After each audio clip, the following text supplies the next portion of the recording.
Welcome to Gurukul. मैं हूं आपकी टीचर गजाला और आज की हमारी क्लास का टॉपिक है एक्सेल में डिफाइन नेम मैनेजर क्या काम करता है या इस ऑप्शन का यूज़ हम क्यों करते हैं, इससे हमें क्या बेनिफिट मिलता है। जब हम एक्सेल शीट में डिफाइन नेम मैनेजर फंक्शन का प्रयोग करते हैं तो हमें फॉर्मूला लगाने के लिए बार बार रो या कॉलम को सेलेक्ट करने की ज़रूरत नहीं होती है। ये तो एक आपका बेनिफिट हो गया डिफाइन नेम मैनेजर को यूज़ करने का। सेकंड बेनिफिट क्या है, जो डाटा होता है आपका डिफाइन नेम मैनेजर का यूज़ करने से एक बड़ी सी शीट को मेंटेन करना काफ़ी आसान हो जाता है। थर्ड क्या है आपका, डिफाइन नेम मैनेजर ऑप्शन का प्रयोग करने से जो हमारा टाइम होता है उसको हम यूटिलाइज कर सकते हैं, अपने समय की बचत कर सकते हैं। कैसे, इसे हम एक एग्जांपल से समझते हैं। जैसे कि हमें मालूम है कि अगर हम एक्सेल पे कोई भी कैलकुलेशन करते हैं, हमें कुछ भी काम करना होता है तो हमें एक्सेल में सेल का एड्रेस देना होता है। जैसे कि अगर हमें यहाँ पे हमने एक टेबल ली है जिसमें हमने कॉलम रखी है सेलिंग प्राइस, कॉस्ट प्राइस और प्रॉफिट। मीन्स हमें क्या करना है, जो हमने सामान बेचा है और जो सामान ख़रीदा था, वो आपके जो सामान खरीदते हो वो कॉस्ट प्राइस होती है और जब आप सामान को बेचते हो तो वो आपकी सेल प्राइस होती है। तो हमें अगर ये देखना हो कि हमें अपने जो सामान हमने बेचा है उसमें हमें प्रॉफिट हुआ है कि लॉस हुआ है, तो हमें क्या करना होता है, जो हमारा सेलिंग प्राइस होता है उसमें से हमें कॉस्ट प्राइस को माइनस करना होता है। तो हम जानते हैं कि जब हम एक्सेल में काम करते हैं तो हमें हर कैलकुलेशन के लिए सेल का एड्रेस देना होता है। जैसे कि यहाँ हमें अगर सेलिंग प्राइस में से कॉस्ट प्राइस को माइनस करना पड़े तो सबसे पहले हमें यहाँ पे जो ये सेलिंग प्राइस का फर्स्ट सेल है मीन्स F8, इसका एड्रेस पास करना होगा। फिर हम कोई प्लस या माइनस का साइन देंगे। उसके बाद फिर हम सेकंड जो हमारा कॉलम है CP का यानी कि कॉस्ट प्राइस का, उसका जो सेल का एड्रेस है उसको पास करेंगे, जो हमारा क्या है G8। अब हम क्योंकि ऊपर शीट पे हैं तो हमारे पास जो ये सेल एड्रेस है ये हमें जो है देखने की या याद करने की ज़रूरत नहीं है, यह हमें समझ में आ रहा है। पर जब हम अपनी एक शीट के डेटा को, मीन्स हम शीट 6 पे हैं और हमें क्या करना है, शीट 6 का जो ये डेटा है इसे हमें शीट 7 पे ले जाके कैलकुलेट करना है, कैलकुलेशन करनी है। तब क्या होगा कि हमारे लिए सेल का एड्रेस देना डिफ़िकल्ट हो जाएगा, क्योंकि जब हम एक शीट से दूसरी शीट पे स्विच करते हैं तो हमें पूरा का पूरा एड्रेस देना पड़ता है, उस शीट का रेफरेंस भी देना पड़ता है जिस शीट से हम डेटा को लेकर आ रहे हैं। लेकिन ये हमारे लिए क्या होगा, याद रखना बहुत कॉम्प्लेक्सिटी वाला हो जाएगा, हम पूरा का पूरा रेफरेंस नहीं दे पाएंगे। अगर हम पहली बार एक्सेल को पढ़ रहे हैं, हमें एक्सेल अच्छे से नहीं आता है, हमें नहीं मालूम कि एड्रेस कैसे काम करते हैं और सेल रेफरेंस कैसे काम करता है। अभी हम समझते हैं कि यहाँ पे नेम मैनेजर कैसे काम करता है। तो हम कहाँ आएंगे, हम आएंगे यहाँ पे फॉर्मूला टैब पे। ऊपर देखिए फॉर्मूला टैब है, इस पे आएंगे। इसमें आपको एक ऑप्शन मिलेगा डिफाइन नेम करके। ये जो आपका डिफाइन नेम है इसी में आपके तीनों ऑप्शंस हैं। यहीं पे सबसे पहला ऑप्शन है आपका डिफाइन नेम। इस डिफाइन नेम को हम कैसे यूज़ करेंगे, सबसे पहले इस पूरे के पूरे कॉलम को सेलेक्ट करिए, उसके बाद फिर डिफाइन नेम पे जाइए। जब आप डिफाइन नेम पे जाएंगे तो यहाँ पे देखिए आपका नेम में ऊपर आपके कॉलम का नाम ऐड है, कॉलम का नाम आ रहा है, इसे आपको लिखने की ज़रूरत नहीं है, ऑटोमेटिक उसने कॉलम के नाम को ले लिया। स्कोप का मीन्स वो पूछ रहा है कि आपको ये इसी वर्कबुक पे रखना है, शीट 1 पे रखना है। वर्कबुक मतलब मीन्स सारी पूरी बुक में जितनी भी शीट्स हैं सबके लिए। शीट 1 में रखना है, शीट 2 में रखना है, शीट 3 में। मीन्स ये जो इसका स्कोप है ये कहाँ तक काम करेगा ये आप इस स्कोप से दे सकते हैं। अगर आपने शीट 1 दिया तो जो ये आपका नेम है ये सिर्फ शीट 1 पे काम करेगा, शीट 2 पे काम नहीं करेगा। और अगर हम वर्कबुक देंगे तो वर्कबुक की जितनी शीट्स हैं वो सब पे काम करेगा। फिर नीचे आइए, यहाँ पे लिखा है रेफर्स टू। रेफर्स टू में क्या है, ये जो आपका ऊपर कॉलम नेम है SP, ये हमें रेफर्स टू में ये बता रहा है कि ये इतने सेल्स के एड्रेस पे काम करेगा। मीन्स अगर हमें किसी भी यहाँ पे सेल को लेना है तो हम अगर SP टाइप करेंगे वहाँ पे तो वो ले लेगा एड्रेस को, हमें सेल का एड्रेस देने की ज़रूरत नहीं है। तो ये रेफरेंस है, इसे ओके कर देंगे, ये भी अपने आप ऑटोमेटिक आता है। इसी तरह से हम दूसरे कॉलम को सेलेक्ट करेंगे और डिफाइन नेम पे जाएंगे। यहाँ पे भी आपको वही सेम ऑप्शंस मिलेंगे। नीचे रेफरेंस दिया हुआ है इस जो हमारा CP है इसका, कि ये कितने सेल्स पे काम करेगा और ओके कर देंगे। प्रॉफिट कैसे कैलकुलेट करेंगे, प्रॉफिट वाले कॉलम पे आएंगे, इक्वल्स टू लिखेंगे,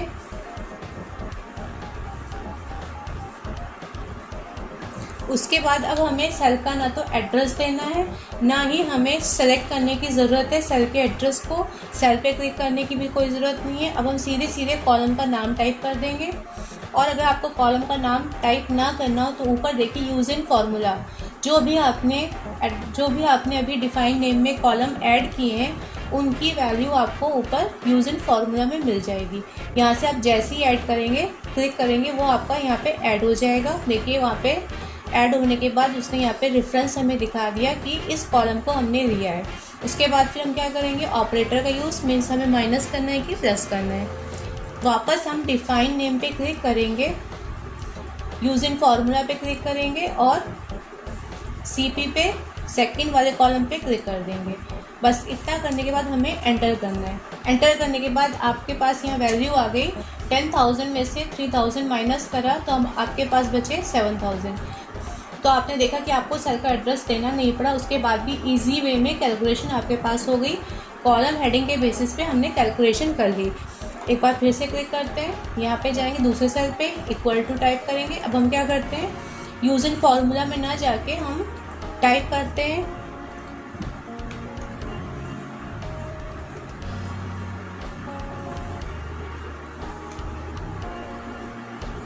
एंटर। तो दोनों तरीके से आप इस डिफाइन नेम का यूज़ कर सकते हैं। मीन्स आप चाहे तो यूज इन फॉर्मूला से अपने जो कॉलम हेडिंग है उसको ऐड कर सकते हैं, या आप मैनुअली भी टाइप कर सकते हैं। तो ये तो आपका था कि आपने किस तरह से डिफाइन नेम का यूज़ करके अपने कॉलम्स को, हेडिंग्स को बनाना है आगे कैलकुलेशन में यूज़ करने के लिए। अब हमारे पास एक है नेम मैनेजर का ऑप्शन, तो हम इसे देख लेते हैं कि जो नेम मैनेजर होता है ये कैसे काम करता है। हमने क्या किया, ये तो हमारी टेबल बन चुकी है। अब हम दोबारा से क्या करते हैं, यहाँ पे एक नई वैल्यू ऐड करते हैं।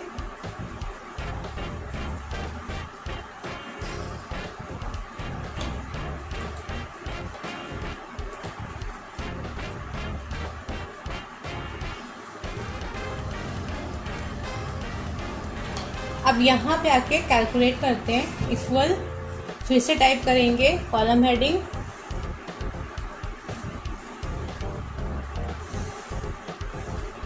और एंटर कर देंगे। तो हमने यहाँ पे देखा कि एंटर करते ही हमारे पास एक एरर वैल्यू आ गई, हैश वैल्यू करके। अब ये हैश वैल्यू क्या है, या ये एरर क्या काम करती है, आपके पास एक्सेल में 6 टाइप्स की एरर्स होती हैं सब। और जब आप कैलकुलेशन करते हैं तो जो एरर्स होती हैं वो आपकी डिफरेंट टाइप की एरर्स वहाँ पे शो होती हैं। अब वो एरर्स क्या काम करती हैं, कैसे शो होती हैं और उनका क्या रीज़न होता है, ये हम किसी अगले या किसी नेक्स्ट टॉपिक में देखेंगे। तो अब हम ये देखते हैं कि जब हमारे पास ये एरर आए तो हम इसको कैसे सॉर्ट आउट करेंगे। हम यहाँ पे देख रहे हैं कि जो बॉक्स हमारा सिलेक्टेड है वो ऊपर इतने ही एरिया में है। उसको थोड़ा जूम करके आपको दिखाते हैं कि कैसे हमारा जो बॉक्स है वो कितना आपका सिलेक्टेड है। तो यहाँ पे हम देख रहे हैं कि जो हमारा बॉक्स है वो ऊपर इतना स्क्वायर, जो हमारी स्क्वायर शेप है इसमें हमें बॉक्स दिखाई दे रहा है कि इतनी हमारी टेबल सेलेक्टेड है जो हमारी रेफरेंस में थी। तो अब जो हमने नए सेल ऐड किए हैं इनको हमें इस रेफरेंस में ऐड करना है। वो कैसे करेंगे, नेम मैनेजर पे जाएंगे और यहाँ पे देखिए आपके पास ऑप्शन है, यहाँ पे नेम, जो हमने रेफरेंसेस ऐड किए थे वो हमें यहाँ पे शो हो रहे हैं। सेलेक्ट करेंगे, एडिट पे जाएंगे और नीचे जहाँ पे लिखा है रेफर्स टू, उस वाले कॉलम को, उस वाले टेक्स्ट बॉक्स को सेलेक्ट करेंगे और अपनी वापस टेबल पे जाएंगे और जहाँ तक हमें अपनी टेबल को अपडेट करना है वहाँ तक सेलेक्ट करके और ओके कर देंगे।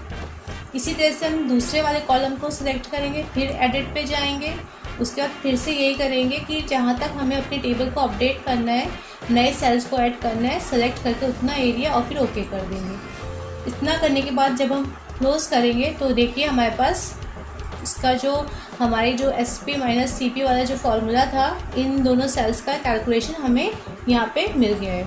तो इस तरह से हम क्या करते हैं, नेम मैनेजर का यूज़ करके हम अपनी टेबल को अपडेट करते हैं। जो हमने नए सेल्स ऐड किए हैं अपनी टेबल को जो हमने नए सेल्स लिए हैं उनको हम वापस अपनी जो हमारा रेफरेंस है उसमें ऐड कर देते हैं। नेम मैनेजर का आपका सेकंड यूज़ क्या होगा, अगर हमें इसको डिलीट करना हो, इस सेल एड्रेस को जो अभी हमने बनाया है, इस रेफरेंस को अगर हमें डिलीट करना हो तो हम नेम मैनेजर पे जाएंगे, सेलेक्ट करेंगे जिस रेफरेंस को हमें डिलीट करना है और डिलीट वाले की पे क्लिक कर देंगे और ओके कर देंगे, तो वो आपका उस शीट में से डिलीट हो जाएगा। और अगर आपको कोई नया रेफरेंस क्रिएट करना है तो आप न्यू वाले बटन पे क्लिक करेंगे और यहाँ पे नाम देंगे और यहाँ पे रेफरेंस देकर और उसको ऐड कर देंगे। ठीक है, तो इस तरह से आपका जो है नेम मैनेजर से आप न्यू, एडिट और डिलीट इन तीनों कीवर्ड का यूज़ कर सकते हैं। अब हमने क्योंकि वहाँ से दोनों के रेफरेंस को डिलीट कर दिया, इसलिए यहाँ पे आपके पास ये एरर आ रही है हैश नेम करके।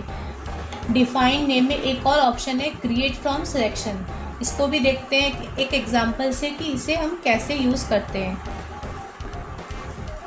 हमारे पास जो यहाँ पे टेबल थी उसमें सिर्फ आपके पास जो कॉलम हेडिंग थी वो आपकी रो में थी, यहाँ साइड में हमारे पास कोई भी हेडिंग नहीं थी, हमारे पास सिर्फ एक हेडिंग थी, वो भी हमारे पास ऊपर रो में हेडिंग थी, रो हेडिंग थी। अब हम हमारी इस टेबल को देखते हैं जिसमें हमारे पास एक तो ऊपर हेडिंग शो हो रही है और एक आपके पास साइड में हेडिंग शो हो रही है। मीन्स जो 450 जो वैल्यू है आपकी, जिस सेल में वैल्यू है, अगर हमें उसको इस सेकंड वाले सेल की वैल्यू से कैलकुलेट करना है और थर्ड वाली सेल की वैल्यू से कैलकुलेट करना है तो हमें इन दोनों कॉलम की हेडिंग्स को एक साथ लेना पड़ेगा। अगर हम सेल एड्रेस पे काम ना करके डिफाइन नेम पे काम करते हैं तो ये हम कैसे करेंगे, हम अपनी पूरी टेबल को सिलेक्ट करेंगे, क्रिएट फ्रॉम सिलेक्शन पे जाएंगे। यहाँ पे देखिए आपने जैसी टेबल को सिलेक्ट किया ऑटोमेटिक उसने टॉप रो मीन्स ऊपर वाली रो और लेफ़्ट कॉलम मीन्स हमने जो कॉलम लेफ़्ट में बनाया है उस पर चेक लगा रखा है। इसने ऑटोमेटिक टेबल को सिलेक्ट करते ही ये चेक कर लिया कि हमें जो हमारे कॉलम की हेडिंग है वो ऊपर टॉप रो में है और लेफ़्ट वाले कॉलम में है। तो इस तरह से हम क्रिएट नेम्स का यूज़ करके अगर हमने मल्टीपल्स कॉलम की हेडिंग्स को लिया है तो उससे भी हम उससे भी हम डिफाइन नेम का यूज़ कर सकते हैं। ओके करेंगे, ओके करने के बाद यहाँ कैलकुलेशन आपको कैसे करनी है, टोटल कैसे निकालना है, इक्वल्स टू का साइन लगाएंगे, यूज़ इन फॉर्मूला में जाएंगे। देखिए यहाँ पे सारे के सारे आपके कॉलम की हेडिंग्स आ गई।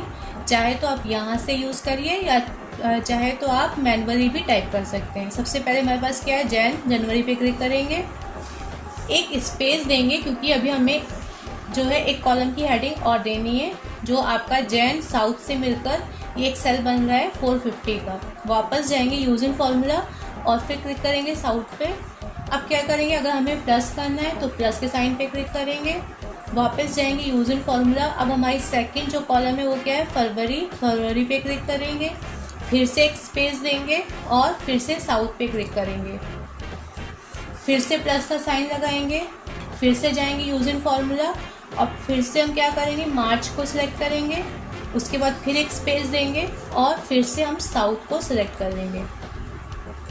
इतना करने के बाद जैसे ही आप एंटर करेंगे तो आपके पास ऊपर की पूरी रो का जो कैलकुलेशन है वो आ जाएगा। तो देखिए डिफाइन नेम का यूज़ करके इजी वे में कितनी आसानी से हमने बिना सेल का एड्रेस लिखे कैलकुलेशन कर ली ऊपर वाली रो की। अगर आपको मैनुअली लिखना है तो आप मैनुअली भी टाइप कर सकते हैं। तो आपने देखा कि आपका डिफाइन नेम का यूज़ करने से आपकी कैलकुलेशन कितनी इजी हो गई। हमें सेल का एड्रेस ना तो याद करना पड़ रहा है और ना ही हमें देखने की ज़रूरत पड़ रही है। हम जब ऊपर हैं शीट पे तो हमारे पास सेल का एड्रेस बहुत इजी है, अगर हम याद करना चाहें कर सकते हैं। पर हमें पता है कि जो हमारी एक शीट होती है उसमें हमारे पास जो सेल्स होते हैं वो आपके थाउजेंड्स की वे में होते हैं। जैसे जैसे हम आगे और कॉलम्स की हेडिंग पे बढ़ेंगे और नीचे रो की हेडिंग पे बढ़ेंगे हमारी कॉम्प्लेक्सिटी बढ़ती जाएगी। हम उतना याद नहीं कर सकते, ना तो रो को ना कॉलम हेडिंग को, ना तो कॉलम हेडिंग जो हमारी ABCD है उसको, ना ही रो 1 2 3 4 को। लेकिन जो हमारे टेबल में कॉलम्स हैं उन्हें हमें याद करने की ज़रूरत नहीं है, वो हमारे सामने रहते हैं। तो उन पर अगर हमें कैलकुलेशन करना हो तो वो हमारे लिए ईजी होता है। सेकेंड थिंग क्या होता है कि जब हमें एक शीट से दूसरी शीट पे डेटा लेके जाना है तो वो स्विच करना हमारे लिए और भी इजी हो जाता है, क्योंकि हमें वहाँ पे रेफरेंस नहीं याद करना पड़ता है शीट 1 शीट 2 इसका। हम सीधे सीधे जो हमने कॉलम की हेडिंग बनाई है हम सीधे सीधे उसका यूज़ करते हैं। और इसे हम अपने कंसोलिडेट वाले वीडियो में समझेंगे। जो हमारा कंसोलिडेट है वो जब एक्सेल में कैसे यूज़ होता है, उसमें हम समझेंगे कि एक शीट से जब दूसरी शीट में हम डेटा लेके जाते हैं तो रेफरेंस कैसे काम करते हैं। तो ये आपका एक छोटा सा एग्जांपल था डिफाइन नेम का। ये डिफाइन नेम कैसे यूज़ होता है। आई होप आपको समझ में आया होगा कि आपको डिफाइन नेम कैसे यूज़ करना है। कोई कन्फ्यूज़न हो तो आप पूछ सकते हैं कमेंट करके, कुछ ना समझ में आया तो भी आप कमेंट करके पूछ सकते हैं। इसकी प्रैक्टिस करिए। 1-2 बार प्रैक्टिस करने से आपको ईजिली समझ में आ जाएगा कि डिफाइन नेम कैसे यूज़ किया जाता है। आज की क्लास में बस इतना ही। मिलते हैं हम नई क्लास में नए टॉपिक के साथ। अगर आपको वीडियो पसंद आए तो शेयर करिए, सब्सक्राइब करिए, लाइक करिए।